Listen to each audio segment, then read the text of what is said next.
We all know that Jackie Robinson was the first black to play in the majors on April 15, 1947. But 20 years after Robinson's debut, no team had ever started 9 men of color.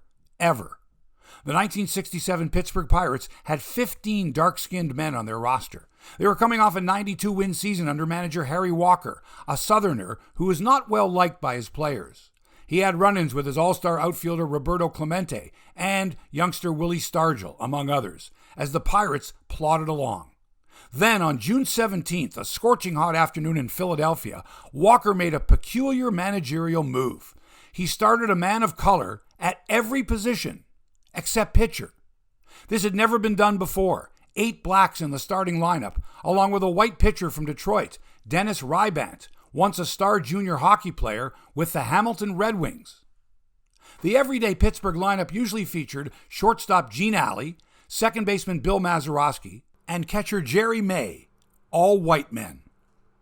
But on this day, Walker started Andre Rogers at second base, even though Rogers had never played the position at the major league level, and this was his first start of the season at any position. The shortstop was utility infielder Jose Pagan, and the catcher, most surprisingly, was third stringer Jesse Gonder, who was hitting .136 and ended up being released the very next day.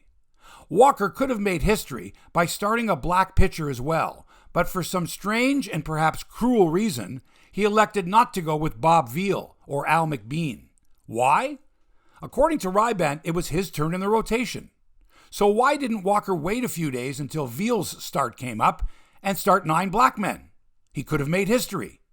Well, nobody asked at the time, and there's nothing to suggest in the newspapers that anyone ever noticed that 8 black men were in the starting lineup that day.